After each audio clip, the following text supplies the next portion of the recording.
لقب و حرمت ذات بی عیبه و سر مگو از این خانه غیبه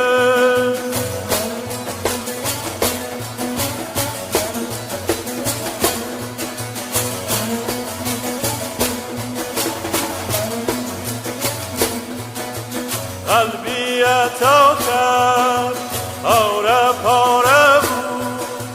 نرم و سخت چوی گولادی سنگ خاره بود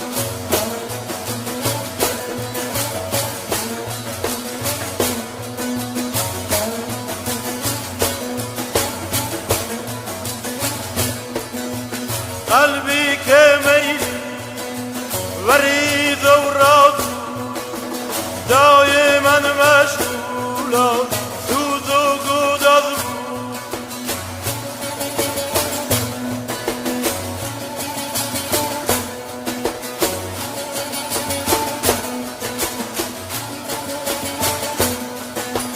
قلبی که مدد موای دردان بود عاشق و جمالات شاه مردان بود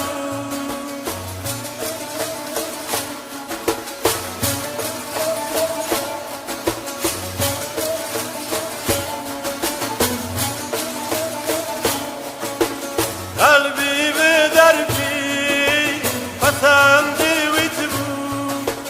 عاشق و مجنون دیوانه و شید بود دمی چون عیسی موجز نما بود جام جهان بینا جهان نما بود دمی چون عیسی موجز نما بود جام جهان بینا جهان نما بود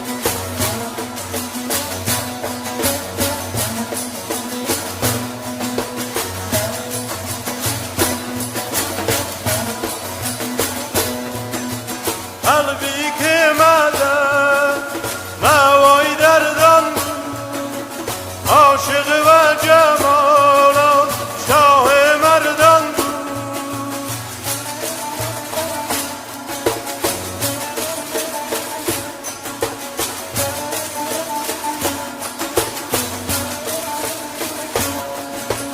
قلبی